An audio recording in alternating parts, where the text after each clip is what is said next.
Hola, muy buenas. Espero que me oigáis todos bien. Primero de todo, bienvenidos a esta charla de Multitenant. ¿Qué decisiones debo tomar? Yo soy Adrià Batlle, soy el CEO de Lambda Loopers, que es una empresa de desarrollo de software. Y bueno, ya en nuestra experiencia hemos estado desarrollando varias aplicaciones multitenant y hoy queríamos hablar un poco sobre el tema junto a nuestro compañero Iker Martínez, a que él mismo se va a presentar. Buenas, Adrián. Bueno, soy Iker, soy Product Lead en Adevinta, en la parte de Data and Analytics. Y bueno, tengo un poco de experiencia gestionando plataformas de datos sobre todo, pero también de microservicios y pues, por peculiaridades de Adevinta, digamos que el multitenant sí es parte de nuestro día a día. Y bueno, pues encantado de estar en esta charla. Un placer tenerte. Porque en Adevinta gestionáis varios productos, ¿verdad? Sí. ¿Y vosotros consideráis cada producto como si fuera un tenant? Tenemos varios marketplaces. Uh-huh. Entonces, tenemos dos divisiones. Por un lado están los marketplaces. Adevinta, para quien no lo conozca, es un grupo de marketplaces. Entonces, tenemos marketplaces en diferentes verticales o generalistas. Entonces, aquí yo creo que conoceremos Mil Anuncios, Fotocasa, Habitaclia, Coches.net. Lo que se desconoce es que hay equivalentes en países como Francia o Alemania, donde bueno, el tráfico es bestial, el volumen es bestial. Y bueno, hay sus peculiaridades entre cada uno. Entonces, temas legales, temas de privacidad, temas de gustos personales, por los cuales también no todas las plataformas son exactamente iguales, tienen mismas características o incluso no se puede juntar datos a veces por temas legales. Con lo cual, bueno, hay de nuevo eso. Y otro aspecto es el tema de equipos. Hay equipos que, bueno, dentro de estas plataformas tan grandes hay diferentes equipos que quieren tener controlado por tema de costes o por tema también de diferentes configuraciones, quieren tener como su pequeño cachito de la plataforma separado del resto. Uh-huh. Claro. A ver, primero de todo, a todas las personas que estén participando en esta charla, sobre todo yo os recomiendo que vayáis usando el chat, ¿vale? Nosotros lo iremos leyendo, el chat, que lo tenemos aquí en pantalla a la derecha, e iremos seleccionando algún mensaje y lo iremos pineando y lo iremos poniendo en la conversación.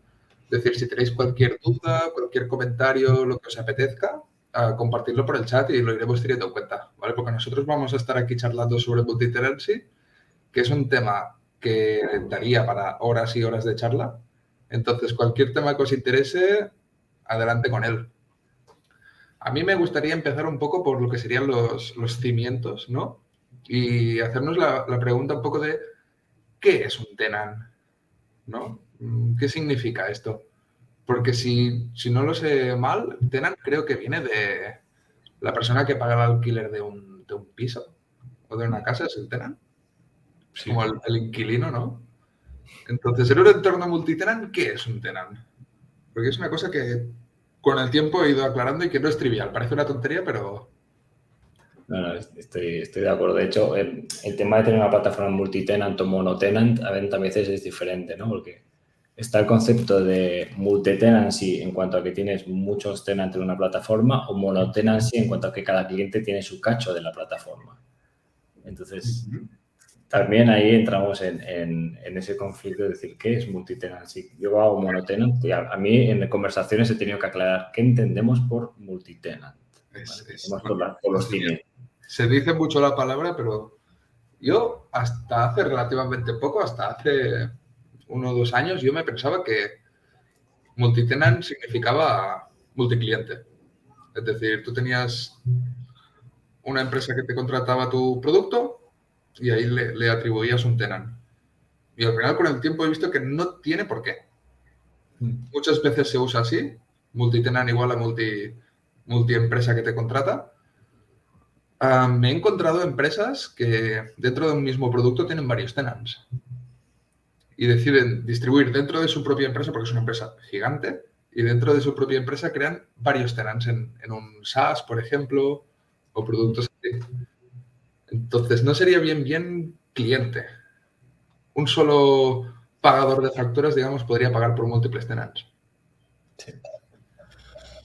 Sí, porque en el caso que comentaba, ¿no? Si tú dices, vale, pongamos la metáfora del edificio en el cual viven 4 familias, ¿vale? Pueden ser parte de la misma familia, viven 4 hermanos, pero quieren separar costes. O igual la factura las paga al final el padre de estos 4 hermanos y ya está. O sea, depende de si quieres separar por tema de, no, cada uno lo suyo, cada uno paga lo suyo, cada uno consume lo suyo, quieres hacer un estudio más de flexibilidad, decir, no, yo quiero tener 5 cocinas, yo quiero tener 5 baños. Entonces, dependiendo de todo esto, vas a tener que separar los tenants o no, o simplemente, es decir, todo es un tenant y es configuración. Entonces, ya te digo, la semántica aquí para mí, depende con quién hables, te dice una cosa. Sí. Para mí, últimamente, mi opinión está en que el tenant, o sea, 2 tenants tienen que tener los recursos separados. En el aspecto más amplio de la palabra, ¿eh? Pero tienen que tener los recursos separados / aislados.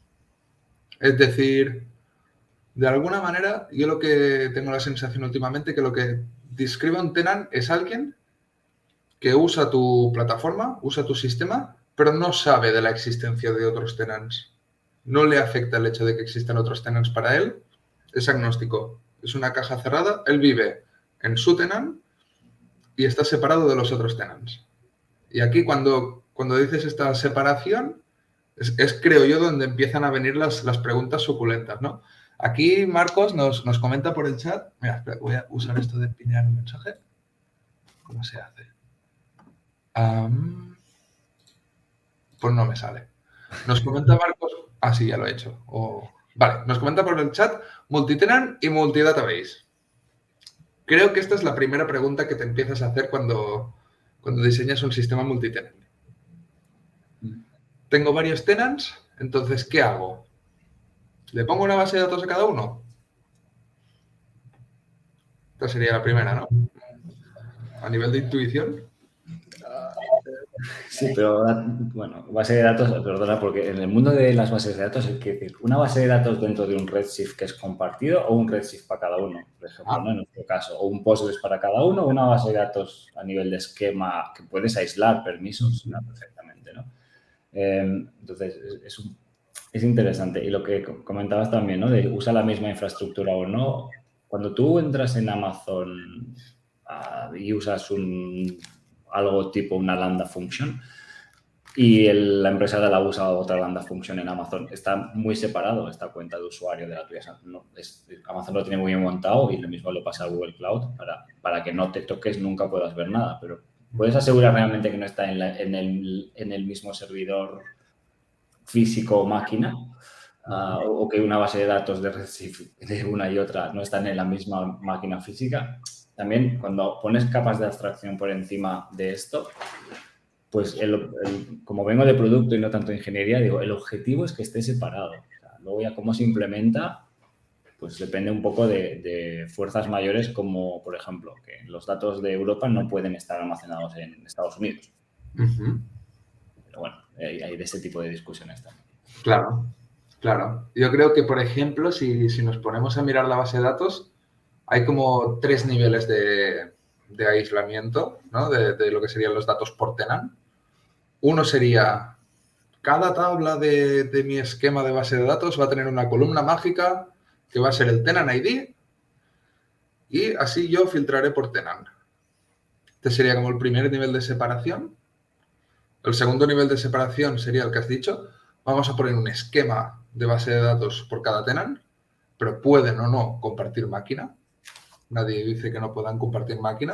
Y el tercero es, no. Yo me levanto una máquina por tenant con mi base de datos en esa máquina y así, por ejemplo, puedes hacer lo que dices tú, ¿no? De decir, vale, esta máquina la pongo en Europa, esta máquina la pongo en Alemania, esta máquina la pongo en Estados Unidos, porque el tenant reside ahí. Pros y contras, como siempre.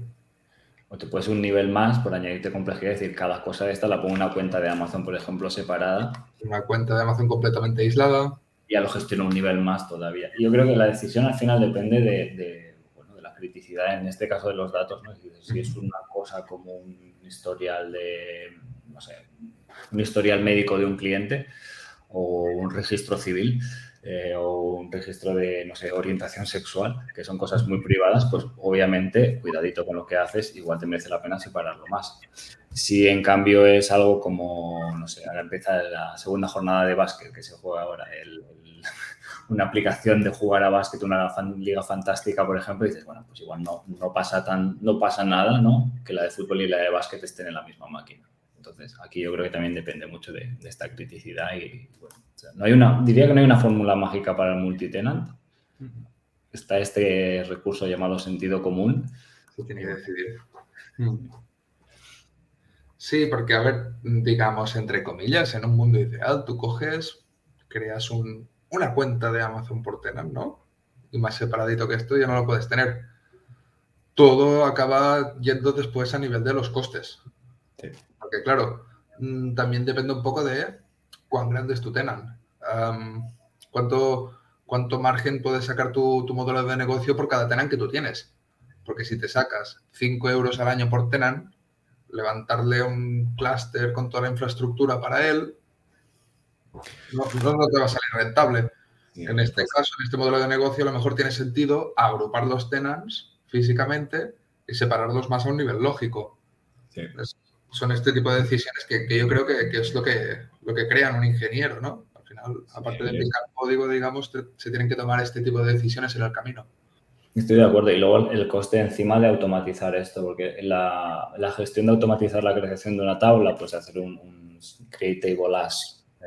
Entonces, es muy sencilla. Si ya le dices separo un nivel más, separo por database, create table as, ya son 2 scripts o un script con 2 líneas. Si ya además tengo que hacer un CloudFormation o un Terraform que te cree esta infraestructura online, pues ya es otra. Si además tengo que sumarle la request a Amazon es otra, entonces el nivel de complejidad de mantenimiento crece. Y es lo que dices tú, tiene que tener un retorno de inversión que te merezca la pena. Claro. Entonces, el retorno de inversión con riesgo, retorno de inversión con otros factores, pero es decir, si yo me vale hacer pues el tenant por columna, tienes que estar muy seguro de lo que haces. Depende del caso de uso, está muy guay, si es todo online y tal, si es un poco más plataformas as a service, tenant por base de datos, diría yo. Pero ya puedes pensar en decir, bueno, pues me merece la pena hacer esto, me merece la pena hacer esta inversión y yo creo que tenemos muchas herramientas ahora a nuestro alcance que antes no teníamos, que tienes que hacer con batches y ants y mains, y makefiles, que ahora ya dices, bueno, ya es más sencillito el poder crear una base de datos nueva. Sí, estoy de acuerdo.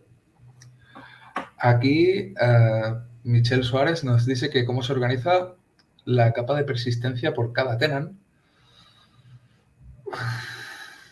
Capa de persistencia, a ver, ahora lo que estábamos hablando era la base de datos, que en parte es persistencia. Supongo que se refiere, y corrígeme si me equivoco, a otras cosas que tú persistes de tu aplicación que no es el propio base de datos que diríamos MySQL, ¿no? O MongoDB. ¿Qué más podemos persistir por tenant? ¿Ficheros? Ficheros, objetos, imágenes. Es uno de los casos de uso que tenemos nosotros, es por ejemplo tenemos el Media Service, en el cual todas las imágenes de estas webs está gestionado por nuestras plataformas, no nuestros productos. Y claro, ahí tienes que tener una separación de imágenes por Marketplace, por ejemplo, que es muy interesante. O sea, bueno, podemos invitar a Paco a esta charla que nos hablaría durante 5 horas sobre el tema, pero en este caso, por ejemplo, pues también quieres separarlo por buckets de S3 o por storage físico, FTP, lo que necesites, por cache, por DNS, porque quieres también, y en este caso es muy crítico, además, quieres tener este storage, esta persistencia cerquita. ¿Qué pasa? Aquí sí que el estar pues, en Estados Unidos o en Filipinas te puede suponer una diferencia bestial y esto impacta en el business. Entonces, si tienes una base de datos muy rápida, pero luego la imagen te tarda 5 segundos en cargar porque la has puesto donde no toca, pues, y luego imágenes, ok, pero ¿y facturas de clientes? Claro. Esto ya no quieres que te la cuele al ponerla en la cuenta del vecino de al lado. Que no demuestra un tenant las facturas del otro. Importante. Importante. Importante. Después, a nivel de persistencia, yo hay un tema que, a ver, tampoco creo que podamos profundizar hoy, pero creo que es el gran olvidado, que son los logs. Muchas veces, y esto ahora lo hablaremos porque David, el último comentario que ha hecho es interesante también y lo vamos a tratar, pero muchas veces la persistencia, el equipo, arquitectura, quien sea, decide una estrategia de multitenant de la persistencia, pero después hay una parte que son los logs, que sabemos que hay logs a muchísimos niveles. ¿Y cómo gestionas estos logs por tenant? Porque, claro, los logs empiezan desde que te hace la petición HTTP, ahí se te genera un log, después tienes tus logs de aplicación, después tienes los logs de sistema. Todo esto, ¿qué separas por tenant? ¿Qué dejas todo junto? ¿Hay algún riesgo? Creo que es algo que se tiene que plantear. Supongo que no en el primer momento cuando estás en modo startup creando tu producto, pero llega un momento en que tienes que decir, no puede haber un tenant los logs del otro por ninguna circunstancia. La tendencia yo creo que es los oculto, no los puede ver nadie más que yo, y entonces solo enseño cuando me lo piden. Y esto está muy bien cuando, bueno, de nuevo, pues tienes una aplicación tipo una liga fantástica donde dices si ha pasado algo en el sistema, el usuario sale a una página 500 y no tiene que ver el log. Pero en nuestro caso, que hacemos plataformas para desarrolladores, es que nos lo piden. O sea, cuando haces una Spark Application, dices, yo quiero el acceso al Spark History Server. Pero tienes todos los jobs, todas las ETLs y puedes ver el código, todo. De nuevo, nuestro caso no es súper crítico porque que el de al lado lo vea lo que haces no tiene mucho impacto, no tiene impacto en los logs. Los datos es diferente, en los logs no. Pero claro, o sea, imagínate que yo vea los datos de, no sé, de Wallapop, de lo que están haciendo. Claro. Igual ahí se puede liar parda. Con lo cual, es verdad que por defecto la solución más fácil es quédatelos tú y muéstralos cuando te los pidan, pero en soluciones en las cuales haces pues, un platform as a service o quieres enseñar un error y quieres dar, sobre todo si quieres dar transparencia a lo que está pasando, ¿no? Porque esto también te genera más credibilidad. Entonces tienes que tener la posibilidad de explicar qué está pasando, cuál ha sido el error. En este caso tienes que aislarlo para este tenant, para este error en concreto que te acaba de pasar en una página. Ok. Entonces, como dices tú, no creo que haya una fórmula mágica, pero cuidadín, cuidadín. Sí, porque además yo creo que los programadores, todos los que hemos programado, en algún momento hemos dejado un log por ahí que no tocaba. Algún log que no tocaba de estos que llevas todo el día debugando tu función y pones ahí un montón de información en esos logs y luego se van a mirar y de repente tienes un montón de información personal en los logs que no toca. Sí. Entonces es algo a pensar. Sí. Aquí no creo que digamos tampoco la receta mágica para nada, porque como dices tú, no creo que exista, pero para reflexionar. No, está bien lo de poner un modal transaction ID, he pasado por aquí, este es el ID de no sé qué, este es el DNI del pagador. Exacto. Y cuidadito con esos modales luego de quitarlos. Sí, sí, sí. El debugger típico de Alert. Ahora ya hay un poco más de herramientas para hacer esto. Pero... Sí, herramientas externas.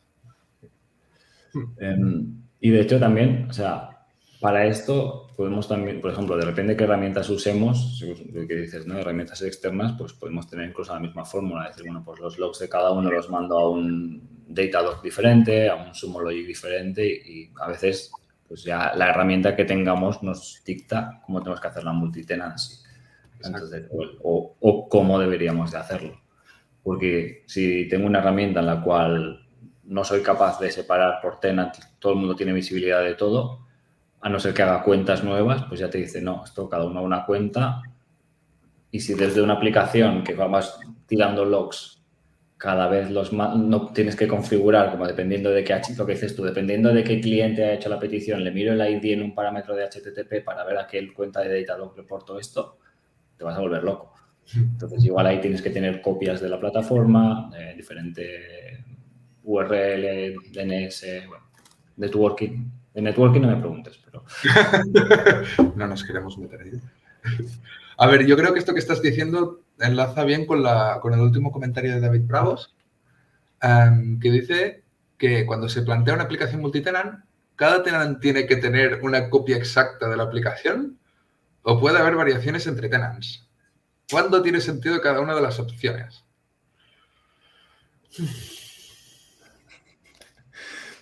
En mi caso, tener copias diferentes es un problema, ¿vale? Es muy particular a mi caso, porque en mi caso, y yo lo digo muchas veces, mi objetivo como persona que quiere que dentro de Adevinta todas las empresas hagan lo mismo de la misma manera, ¿vale? Permitiendo ciertas variaciones, pues claro, mi objetivo es reducir la entropía. Si yo tuviera que vender esto fuera, si yo fuera una consultora externa que vende pues, mi super herramienta a cualquier marketplace del mundo, pues obviamente, si quiero ganar dinero, voy a tener que dar mi brazo a torcer. Te viene algún cliente con una oferta suculenta y te dice, pero quiero esta funcionalidad especial. Exacto, si me haces esto, entonces sí que te adopto y no sé qué, ¿no? Entonces, en mi caso, como no es dinero lo que me dan, pues tampoco me tiene que convencer más. Pero cuando, verdad que siempre hay muchos memes, ¿no? El equipo de ventas, lo que el equipo de ventas vende y lo que el equipo de desarrollo piensa, ¿no? Pues, esto de la variación, pues va a depender. Pero luego sí que hay causas mayores. Entonces, hay causas mayores que tienes que incorporar como funcionalidades a tu plataforma. Entonces, ya no sé si se convierten tanto en variaciones o funcionalidades con feature flags, con configuraciones y con parámetros. Que, bueno, de nuevo, no hagas todo parametrizable desde el principio, pero tampoco no hagas todo hardcoded. Y hablando de datos, pues GDPR. O sea, nosotros tenemos un marketplace que está en Canadá donde pues, GDPR me preocupa muchísimo menos de lo que me preocupa aquí, ¿no? en Europa o en Brasil. Pero en cambio, si me fuera a California, pues entonces tendría que preocuparme de otras leyes como menores. Entonces ya tener incluso consentimientos específicos de si soy menor de edad o traquear si el usuario es un menor de edad o si hay datos de menores de edad, pues se convierte en una feature que si quiero vender allá, tengo que desarrollar. Porque si no, es que me puede caer una multa enorme. Entonces, de nuevo, no hay fórmula mágica para nada, no hay el silver bullet, pero lo más homogéneo que puedas mantenerlo o lo más que puedas estar dentro de este feature flag, funcionalidad, parámetro, lo más fácil que va a ser tu vida porque los scripts serán más parecidos, serán más homogéneos y bueno, luego con métricas puedes controlar si realmente se usa la feature o no para expandirla o para venderla. Yo estoy de acuerdo porque yo creo que hacer distintas copias de tu aplicación para distintos tenants es un camino que acaba tendiendo a que mantienes varias aplicaciones. Mantienes múltiples aplicaciones y acabas teniendo equipos por tenant. Yo, por ejemplo, he visto aplicaciones que decidían hacer una copia por país, porque los países eran distintos, tenían distintas leyes, y al final acabas con un proyecto por país. Sí. Y yo no creo que esta sea la manera de escalar, porque al final acabas manteniendo como distintos equipos con distintas codebases. Cada vez que añades un tenant, ¿qué haces? ¿Haces una copia? O dices, no, este es igual que el tenant 3. Yo también siempre abogaría por configuración. Abogaría por poder habilitar y deshabilitar funcionalidades según el tenant. Siempre que se pueda. Y si un tenant tiene que estar en Europa, vale, pues lo ponemos en Europa, pero la misma aplicación. Idealmente. No va a haber para nada.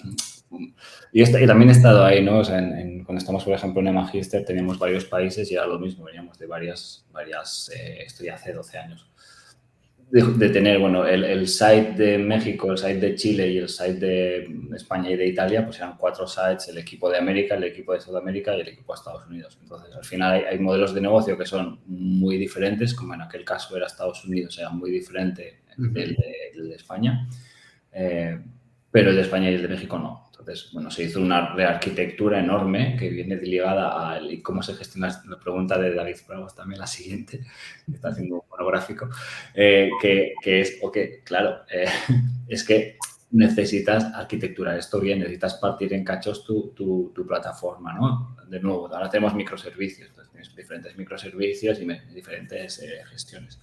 Pero si tú tienes que vender a multitenancy en muchos países la misma plataforma, por ejemplo, herramientas de pago que están presentes en España y que a nivel gestión fiscal funcionan muy bien, en italiano, porque es otra.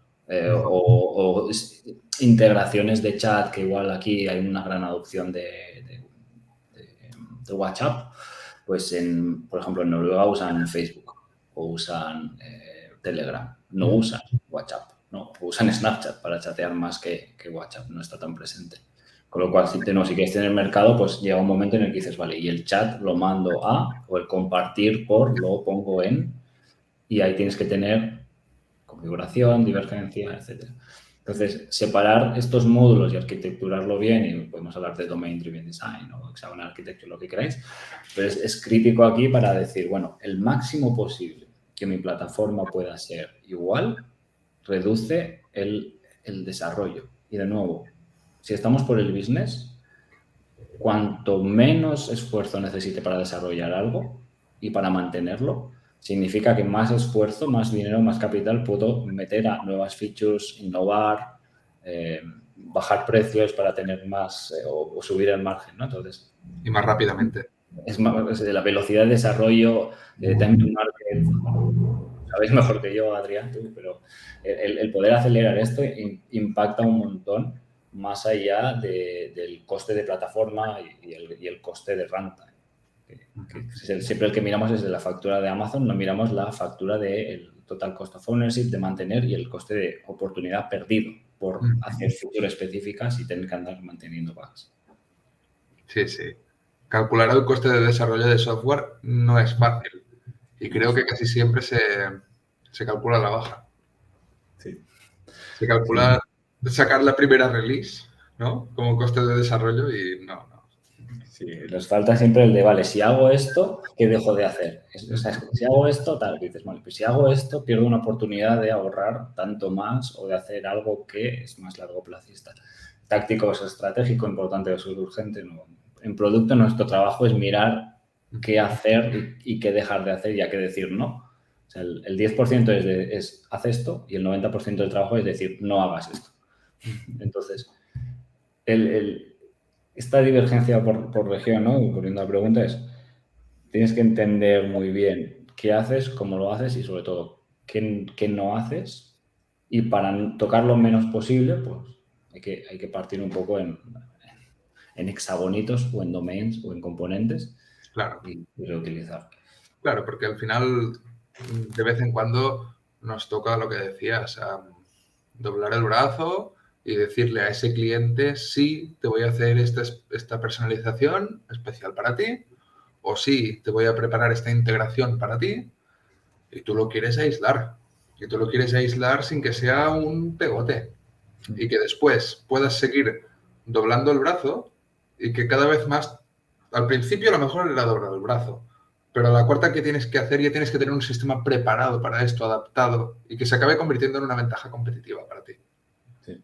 Yo creo que este es el camino a seguir. No puede ser una lucha entre lo que te piden los clientes y lo que tu equipo de desarrollo cree que es eficiente. Al final tienes que unirlo todo, tienes que tenerlo en cuenta. Sí, al final te interesa que si haces un desarrollo para una plataforma específica porque alguien te lo pide, pues si lo puedes capitalizar, mejor, ¿no? Si puedes sacarlo pasta, o sea, mejor. Entonces, esto que consigo y que hago y que me pide un cliente, pues mi mente de vendedor inmediatamente se iría a todos los clientes de al lado a decirles, oye, tengo esta nueva feature, funcionalidad, la tengo en beta, solo la tiene uno, serías el segundo, es innovadora, es una disruptive, es lo mejor. Porque si realmente hay mercado, pues dices, oye, pues mira, tira para adelante. Y si solo es él, pues también puedes hacer la de, oye, que solo usas tú. Entonces, me vas a pagar el total cost of ownership de esta pieza. Exacto, el mantenimiento, todo. Tendrás una tarifa premium. Sí, sí. Sí, y aquí yo creo que es esto, tienes un control muy granular de las personalizaciones por tenant. Entonces tú puedes cambiarle el sabor a tu plataforma, a tu aplicación, según el tenant con el que estés hablando. Es una personalización pero de un mismo producto para todos. Sí, y aquí también, de nuevo, tenemos ventajas porque la vida moderna nos da herramientas y ahora podemos tener temas. Por ejemplo, el dark mode y el light mode de esto hace 10 Básico, años. hoy en día básico. Por la noche se me pone negra la pantalla y me ilumina menos. Mi coche, que tiene 11 añitos, si quieres apagar la luz y ponerlo en dark mode, hay un botón que hace dark y se apaga toda la luz de la radio, ya no sabes que está sonando. O sea, tiene esa versión antigua. Ahora podrías decir, o sea, veo coches que dices, no, te baja la luz, te lo atenúa, te pone el fondo blanco, negro, si es de día, de noche, si entras en un túnel te cambia como Google Maps.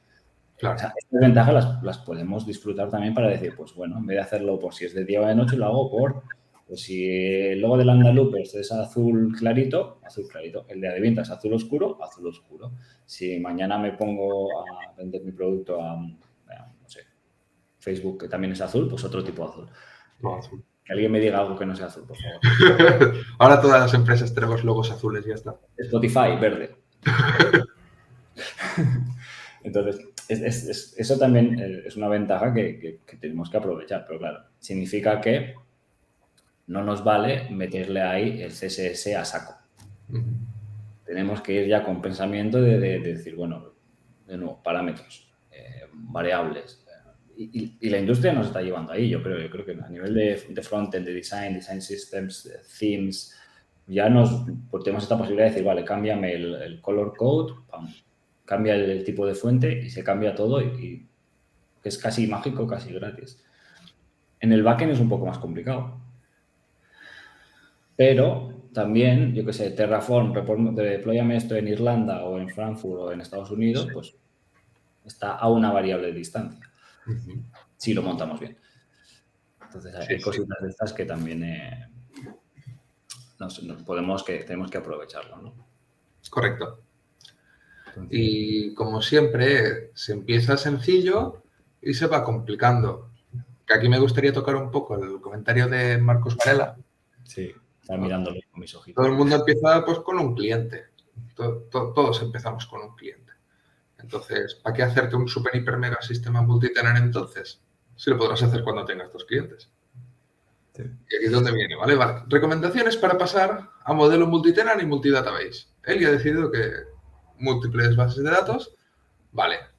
Tiene una aplicación, supongo, para un solo tenant con una base de datos. Segundo cliente, enhorabuena. ¿Qué hacemos? Copy-paste. ¿Qué? Copy-paste. Copy-paste. Claro, no creemos otro repo para este siguiente tenant. Hay cosas que se pueden hacer. Coges el repo, lo duplicas, coges el teléfono, lo duplicas.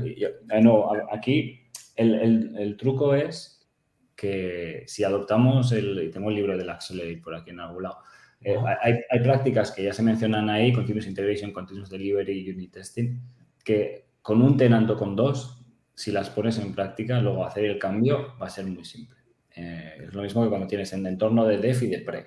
Por simplificar. Si es un entorno de def y de pre, ¿qué haces? Copias dos scripts totalmente iguales y dices, bueno, lo que hay en def para def, lo que hay en pre para pre. Y si ya es un poco más avanzado o tienes diferentes cosas, dices, pues mira, en def quiero ahorrar dinero, lo voy a poner pequeñito y en pro lo voy a poner con muchas máquinas variable. Small, big, ¿vale?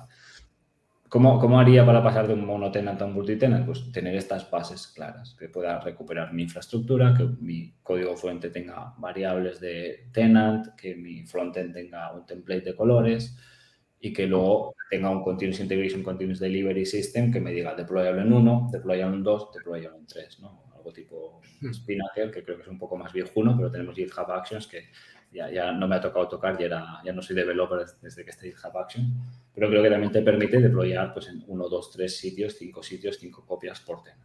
Entonces, todo se resume a hacer un script con variables y meter un for each. For each tenant, deploya. Y esta es la versión fácil, la versión safe, que es, bueno, una base de datos, una base de datos por cada uno o un redshift por cada uno, dependiendo si lo que tienes en el script es una base de datos, create database o un esto. Todo el servicio de soportar por encima ya es un poco más complicado. Lo que decíamos del login, pues igual ya tienes que pensártelo un poco más. Tienes que decir, bueno, pues necesito crear más cuentas, necesito gestionar más cuentas, necesito gestionar más facturas. El tema de un back office igual puede ser más complicado de gestionar.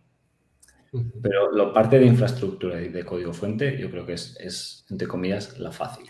Es la Ujú. que me preocupa menos si tienes las bases bien cubiertas de nuevo. Continuous Integration, Continuous Delivery. O sea, nos vamos a best practices del libro de Accelerate, ¿no?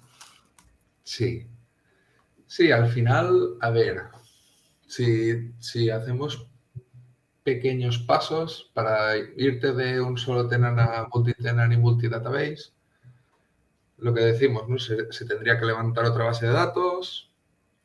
Este sería el paso más minimalista, ¿no? Levantas otra base de datos, que estoy 100% de acuerdo con Iker. Cuando empiezas a tener múltiples bases de datos, múltiples tenants, no lo hagamos a mano, tengamos un script que hace eso, porque después actualizaciones en el servidor, alter tables, todas estas cosas, hacerlas a mano es jugártela cada vez más a que te lo dejes en un tenant y no estás gestionando un solo tenant, estás gestionando N. Nadie tiene una memoria perfecta. Automaticemos para cada tenant. Esto es importante. Pero básicamente te creas tu siguiente base de datos con infraestructura as a code, por supuesto. En tu aplicación, por ejemplo, podrías tener un solo app server para empezar y tener un connection string por tenant. Aquí estaría la decisión de cómo identifico mi tenant. ¿Cómo identifico mi tenant? Pongo una URL distinta para cada tenant. Hago que cuando intenten hacer login, entonces voy a mirar a qué tenant pertenece ese usuario y entonces le pongo un token de tenant. Sí.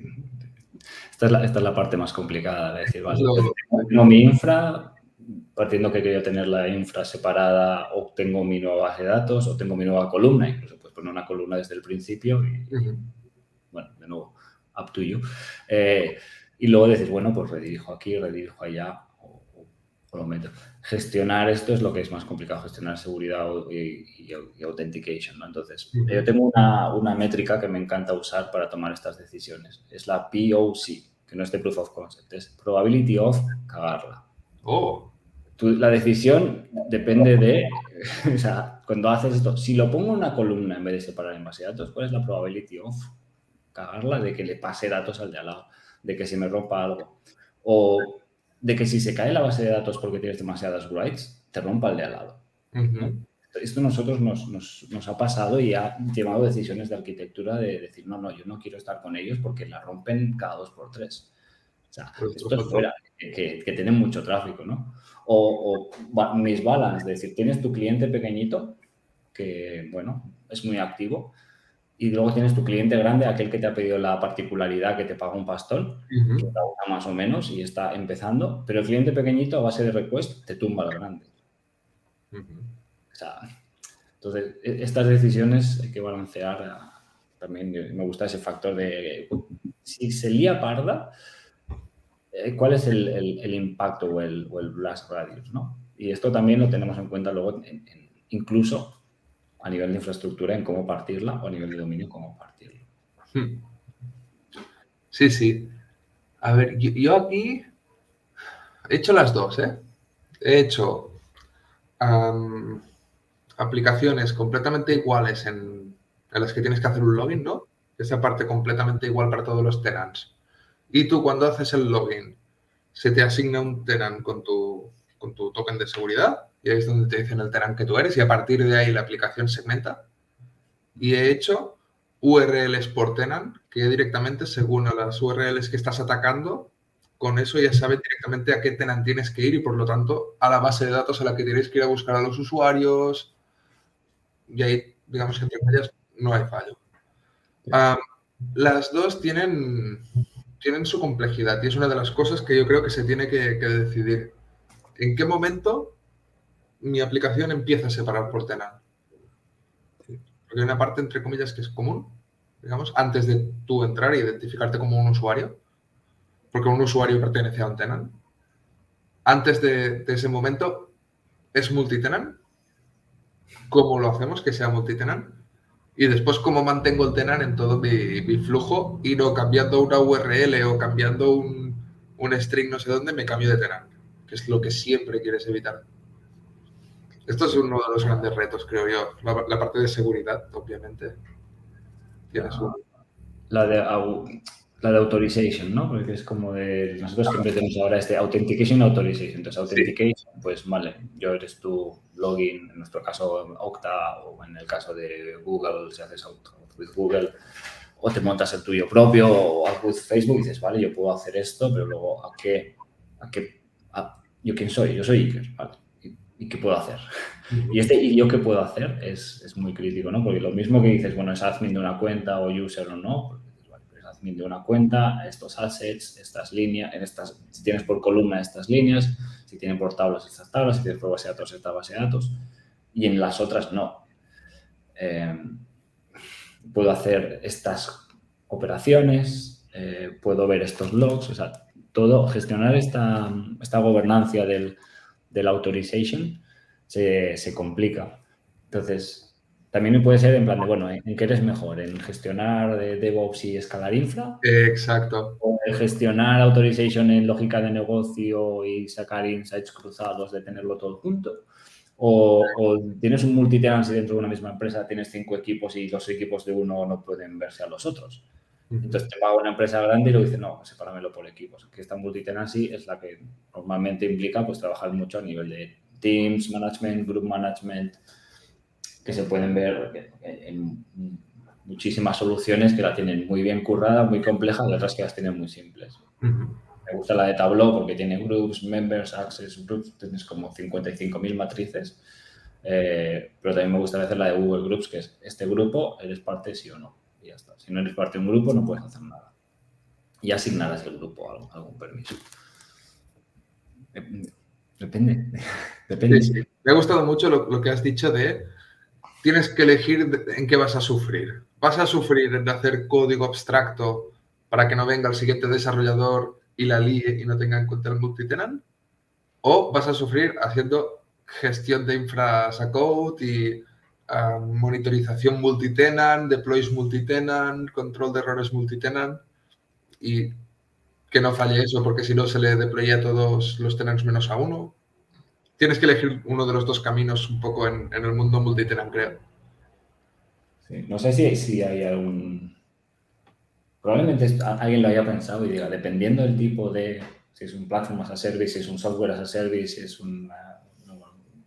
estoy con el básquet, la liga fantástica de básquet, el Supermanager, ¿no? En plan de, oye, cada usuario tiene sus cosas, pues entonces no separes la infra porque luego no podrás hacer analíticas cruzadas, porque luego tendrás que volver a juntar los datos después. Me viene el bias de los datos, ¿no? Pues yo creo que hay que pensar que cada uno tiene su caso de uso y es lo que quieras priorizar, el tiempo que tengas, los efectivos que tengas y las ganas que tengas de liarte la manta a la cabeza también. Sí. Sí, yo creo que aquí lo máximo que podemos hacer hoy es abrir el mundo de posibilidades. Si podemos explicar un par de pros y contras de cada una, pues ya es mucho. Sí. Nosotros tenemos ahora un caso que es parecido a lo que comentabas a nivel de autorización, ¿no? Que es el de, bueno, yo voy a un catálogo en el cual veo assets míos y de los demás y en este caso pues tiene que ser visible por defecto. Al final tú quieres ir ahí a pescar, es como un marketplace, ¿no?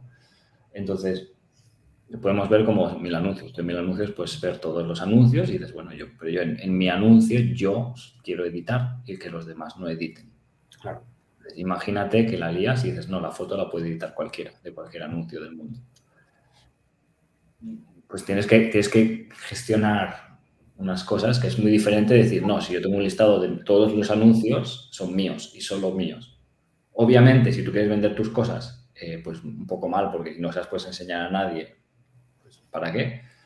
Y en esta complejidad de decir, no, yo quiero tener lo mío mezclado con lo tuyo, o quiero tenerlo todo en una base de datos junta con diferentes líneas y el ID por columna,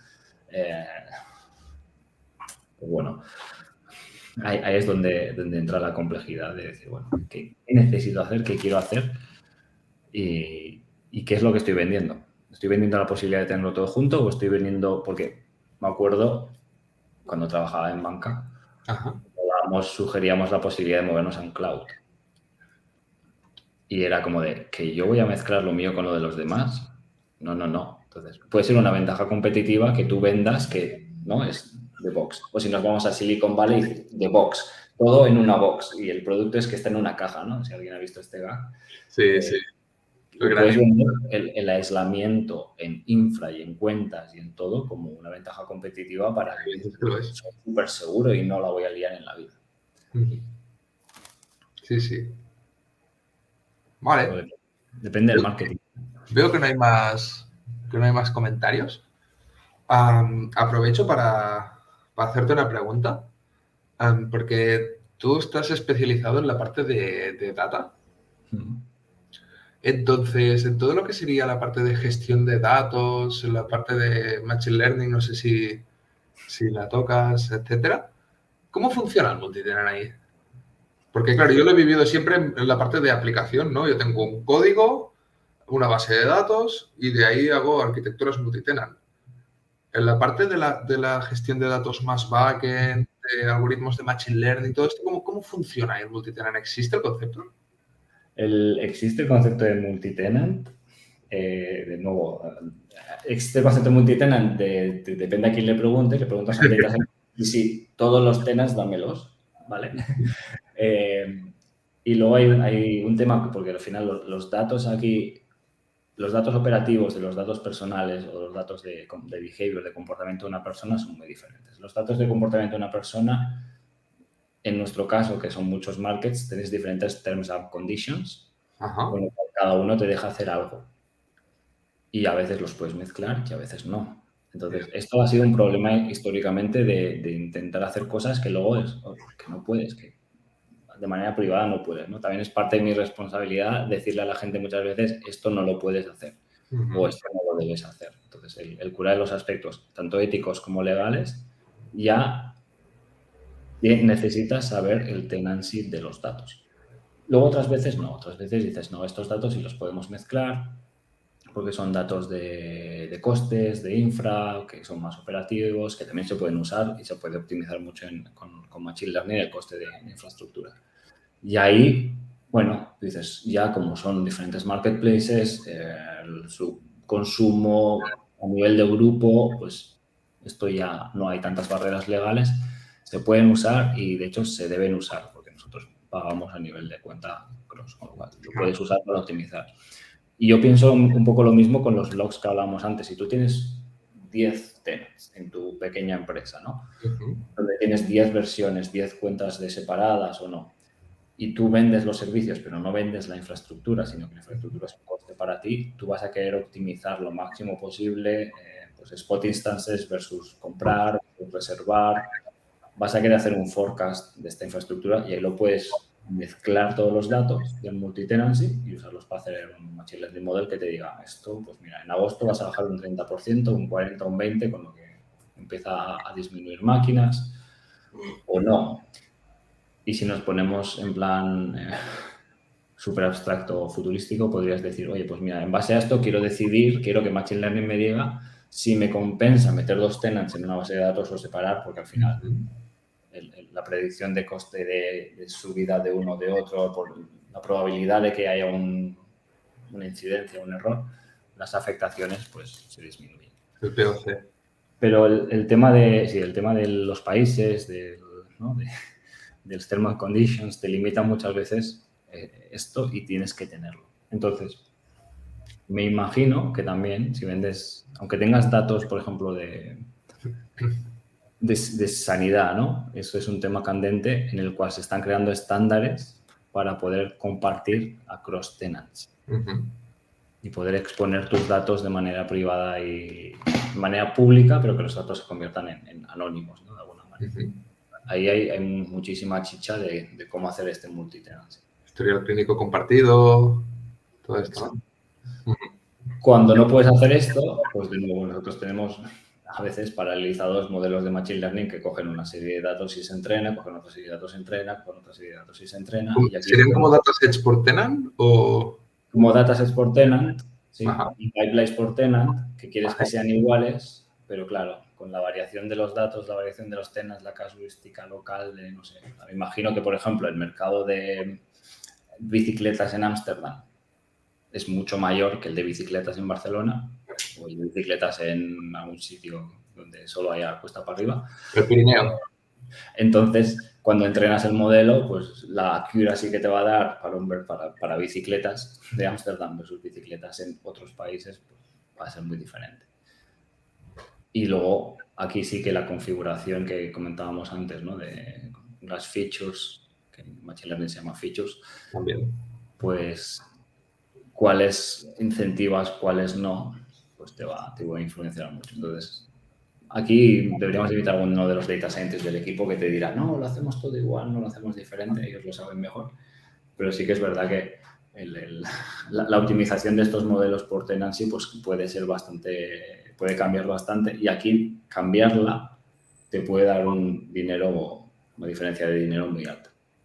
Claro, o sea, más o menos lo que estoy entendiendo, a ver si lo entiendo bien, ¿eh? Es decir, cuando vosotros hacéis análisis de datos y después Machine Learning para crear modelos, tenéis, me dices tú, tenéis un modelo, el código del modelo, digamos, toda la parte de las features y cómo se conectan todas las features, general multitenant, y luego lo que hacéis es entrenar este modelo con un dataset por tenant, ¿verdad? Sí.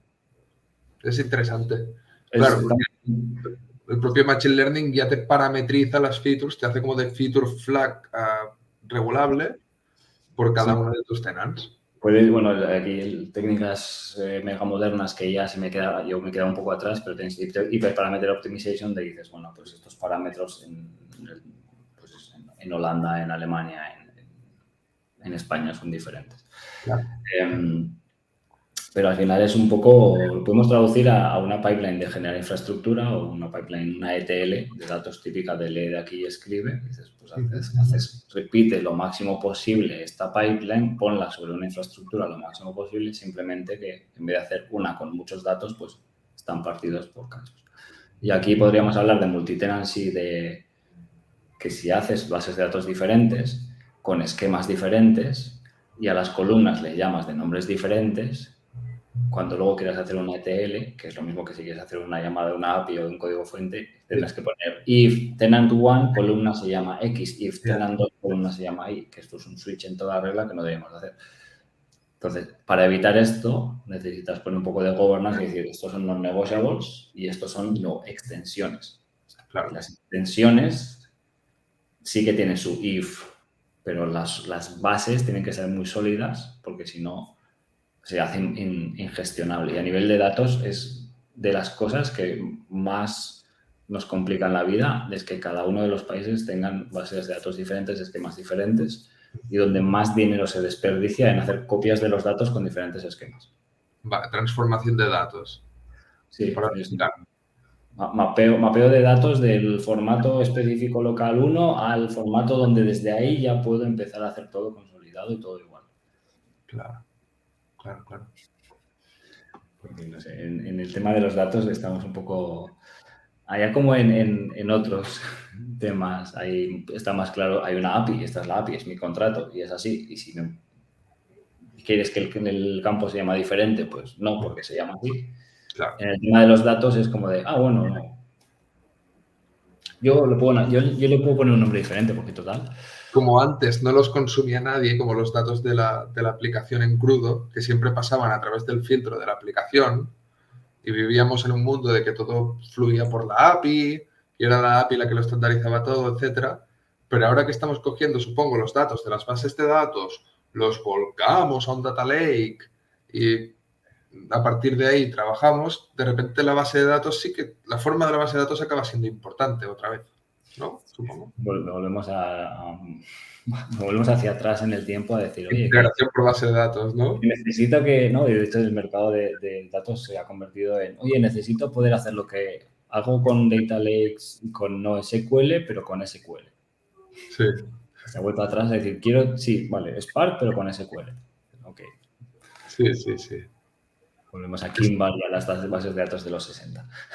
SQL, ya está. SQL, la de trabajo que tienen que montar, seguro, para poder mantener la interfaz SQL en cosas tan complejas como los data lakes de hoy en día, todo esto. y las decisiones mal tomadas desde el principio que te la lían Mm. parda. Por eso yo lo que digo es que es muy importante pensarlo bien, plantearlo ya bien desde el principio, un multitenancy, un multi-database, decir, oye, intentar mantenerme lo máximo posible igual, porque desviaciones o malas decisiones te pueden suponer muchos euros, no a nivel de coste de infra, sino a nivel de desarrollo después para hacer un cambio, tener que reprocesar todos los datos para escribirlos con algo cambiado, tener 2 copias de los datos, el riesgo que esto implica, el riesgo de liarla, ¿no? De exponer un dato de... Cuantos menos datos tengas, en cierto modo, mejor. Que se contradice con el dato es el nuevo oro, petróleo o lo equivalente. Pero cuantos menos datos tengas, es más seguro, menos posibilidades de que se pierdan. Pero cuantos más datos tengas, más valor le vas a poder sacar. Entonces, hay que encontrar esa balanza en el cual dices, vale, los tengo una vez, los tengo muy bien, podemos hablar luego también de data mesh, data as a product, y lo que quieras. Entonces, tengo unos datos muy buenos de los cuales parten varias cosas y los reutilizo muchas veces para crear productos de valor. Pero estos datos tienen que tener pues, cierta calidad y cierto nivel, que es lo que ahora mismo nos cuesta más. Claro, claro. No lo puedo ni imaginar. Y supongo que también esto, ¿no? Que ahora el data lake es algo de lo que todas las empresas hablan y todo el mundo quiere un data lake. Pero claro, tú cuando tienes una aplicación multitenant y dices, me voy a montar mi data lake, alguien tiene que ir por ahí con la lista y decir, esto sí, esto no, esto sí, esto no. Pero tú no puedes ir volcando ahí, ¡pum!, al data lake. Estábamos luchando hasta hace un momento en separarlo todo y aislarlo todo por tenant, ahí todo bien aislado, y de repente, venga, al data lake, ¡pam! Y las facturas. Júntamelo todo, ¿no? Entonces, ahora estamos volviendo, ahora ya Data Lake es del pasado, ahora es Lakehouse. Ahora ya lo moderno es Lakehouse. Vale. Pero, por ejemplo, nosotros también tenemos, uno de nuestros productos es capturar los datos que vienen desde las apps, desde cualquier parte, capturarlos y redirigirlos y ponerlos cada uno en su cajita. Vale. Entonces, y ahora ha cambiado un poco. Ahora estamos más un poco en el mindset de si el dato no es bueno, mejor no tenerlo. Pero al principio me acuerdo que, y como hablamos de la época de que Adevinta fuera antes de Adevinta, que era Schibsted, hablamos de advertising. Advertising tenía mucho poder, sobre todo en Noruega y en Escandinavia, y era muy importante no perder nada, o sea, no perder ningún dato porque es oro, es muy valioso. Con lo cual, lo capturamos todo y todo iba para adelante. De nuevo, no cumplías con la API, pues tú dices, no cumples con la API, 500 o 400 fuera. Pues no. Sí, 200 para adelante. Y entonces, esta metáfora esta frase típica de Data Engineering que es shit in, shit out, pues era como shit in, shit in, shit in, shit in, y out, a ver qué sale. Entonces, incluso hemos tenido que implementar temas de multi-tenancy y governance rules que nos permitan no perder los datos, pero no mezclarlos. Claro. Y poder reprocesarlos o poder identificarlos. Con lo cual teníamos como cada caja, es decir, lo tuyo, lo del otro, provider 1, provider 2, provider 3, y luego había una que era unclassified. Es uno de los problemas, ¿no? Que también puede pasar en una multitenant, que cuando se te loguea alguien y pone un user password mal, ¿a qué tenant le adjudicas este mal login? Porque si tienes el email bien puesto, aún podrías llegar a deducir de qué cuenta va. Pero si lo que te ha escrito mal es el mail, tú dices, un tío anónimo que ha intentado loguearse en mi app. Y esto que es un No es de problema ningún tenant aún, no. ¿A qué tenant le aviso de que alguien la está intentando, que está teniendo problemas? ¿Cómo sé yo que esto es del tenant 1, del tenant 2 o del cliente 1, cliente 2? Para poder ir y decirle, oye, te estás teniendo un fallo y detectarlo. Porque si hay un tenant que se loguea y clica un botón 50 veces, lo clica mal, te salta una alarma, le llamas al cliente y dices, oye, alguien está intentando hacer algo, creo que te están hackeando, no sé.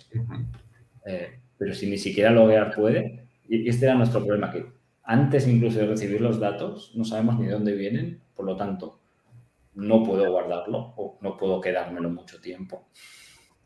No puedo tirarlo a la basura porque me dice negocio que es muy importante que este dato no se pierda.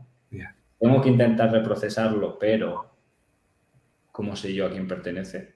O sea, Manual Torque. Oye, esto parece que es de aquí. A ver si puedo hacer una regex. A la misma Este regex. dominio se parece a este otro. Este es @adevrinta.com. Supongo que es Adevrinta que ha hecho un misspelling, ¿no? Y entonces ahí, claro, el coste de mantener esto, o sea, si no tienes, si es una startup que va justita de personal, pone a un developer a mirarse los access logs fallidos para ver cosas. Ya, O sea, que ya, ya. ahí entra, Tela, entra en juego el monitoring, entra en juego muchas cosas. tela. Sí, sí, es que ya te digo, mira, creo que ya llevamos una hora ahora y quedan 1000 temas por hablar. A mí me apasiona esto del data multitenant, pero es lo que dices tú, tenés monitoring multitenant.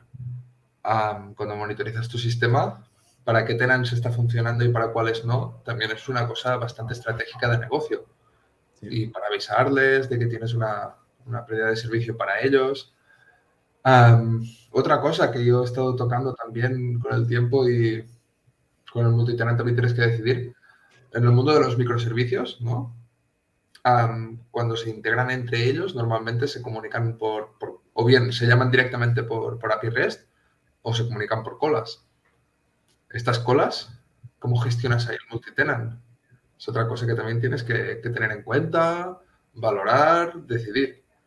Sí. Haces distintas colas por distintos tenants para cada microservicio, lo mezclas todo y ahí está mezclado y no pasa nada porque luego el otro lo separará.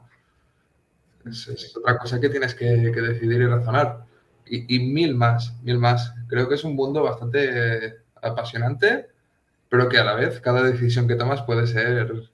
Te puedes acordar unos años después de la decisión esa que tomaste.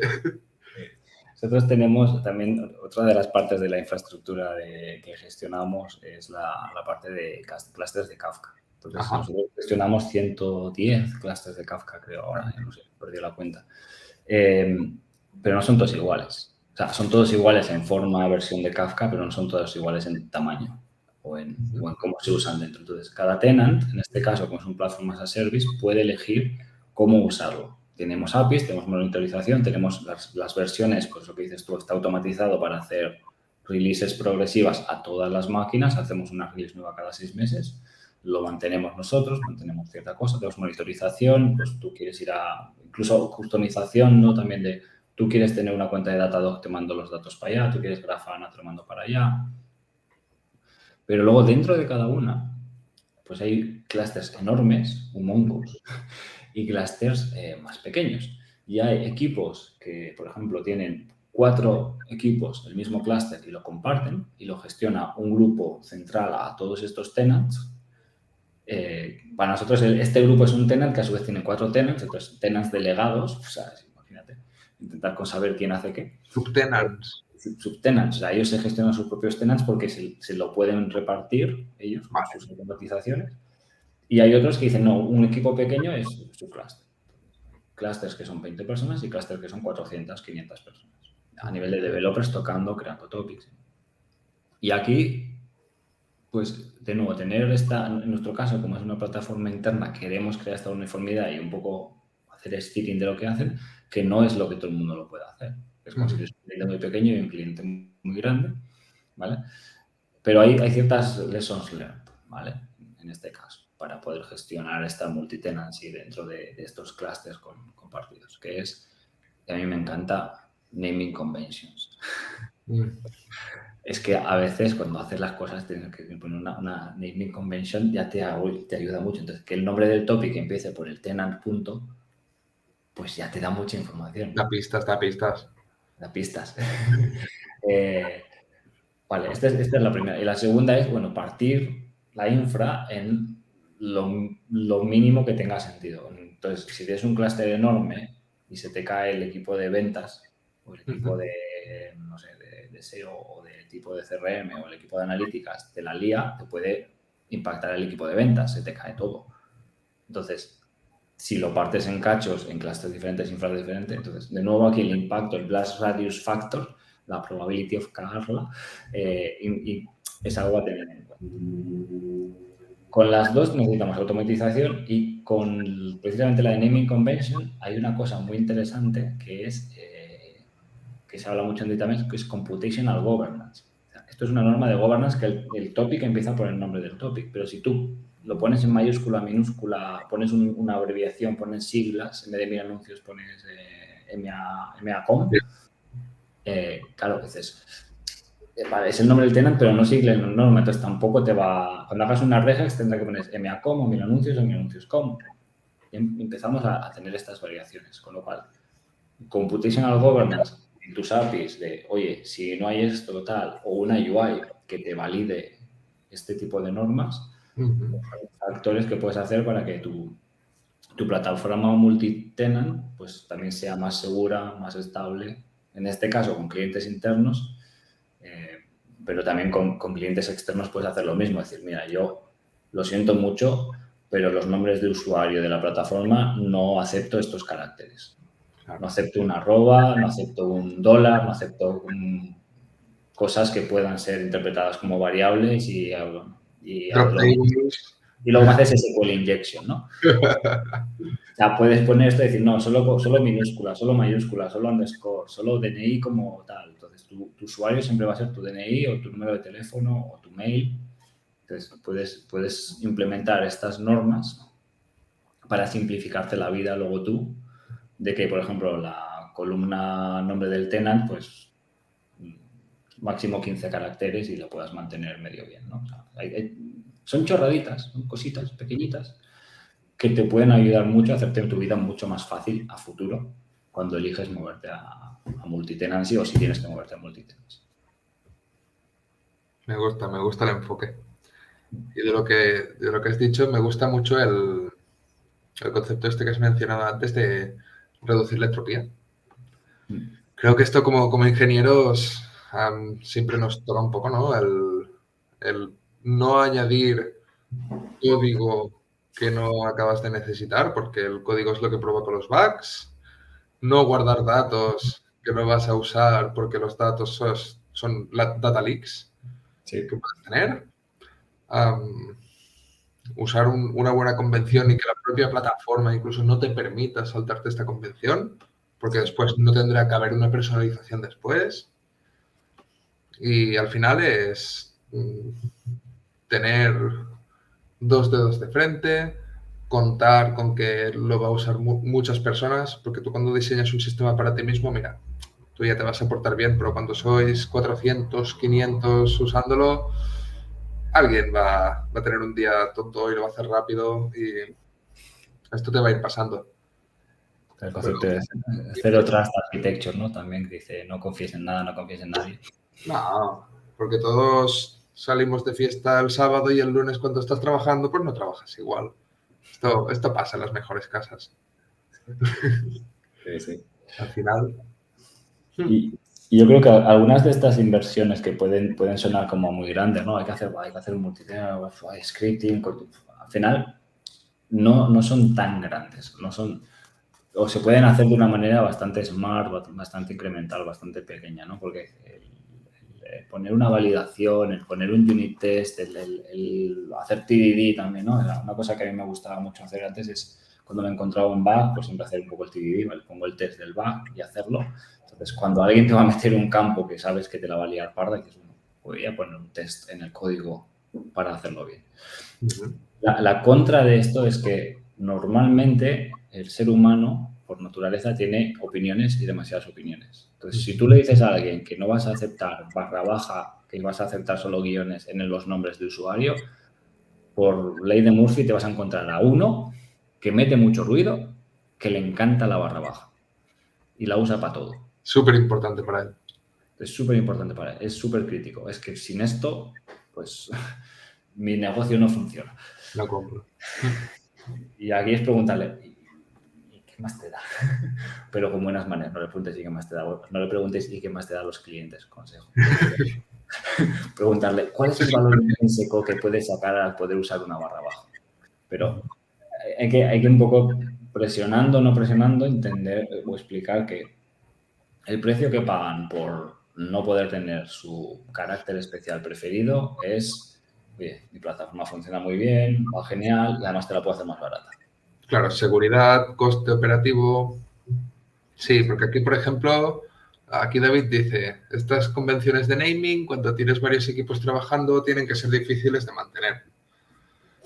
Sí, si lo pones en un Confluence y dices, mira, se tienen que llamar los tópicos como en este Confluence. Claro, aquí se No, lo van a saltar en una semana. exacto.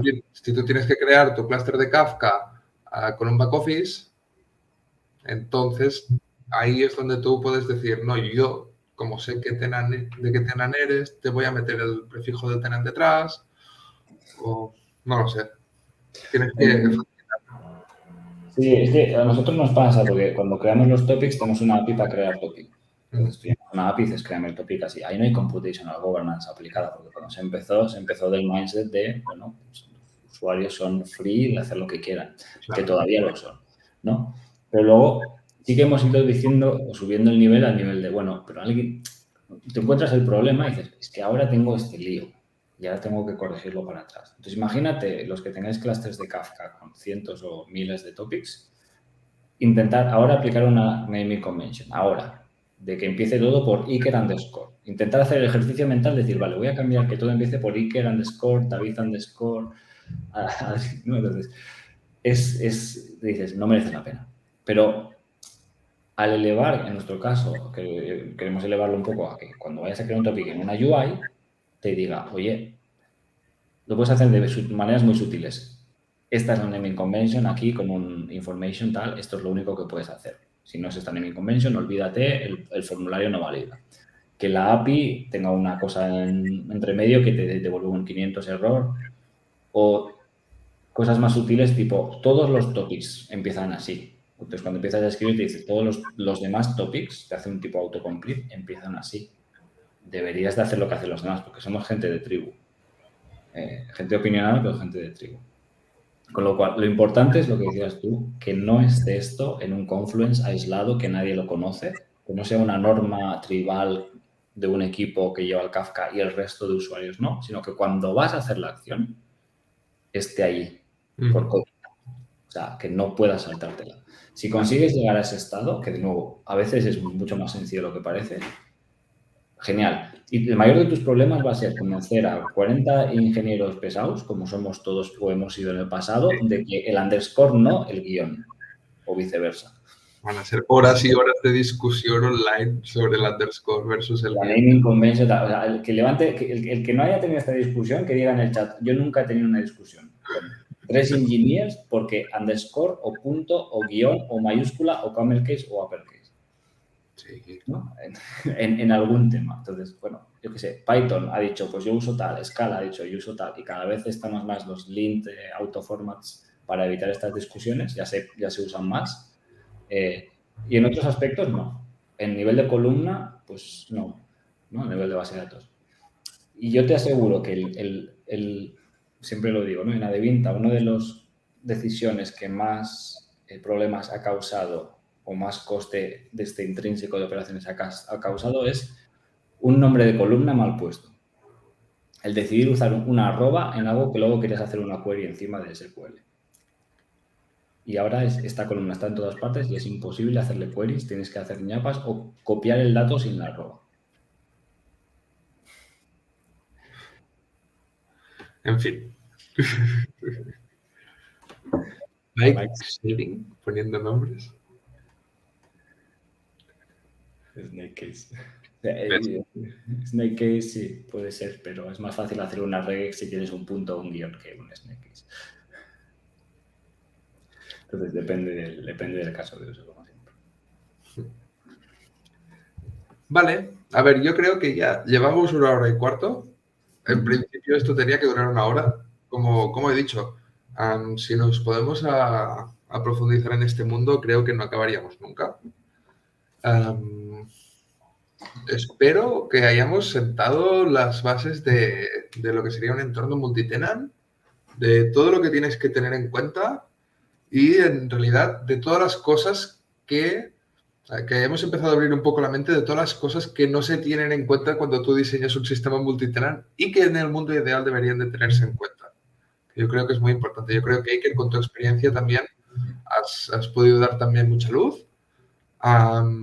Espero que se lo haya pasado bien todas las personas que han asistido hoy.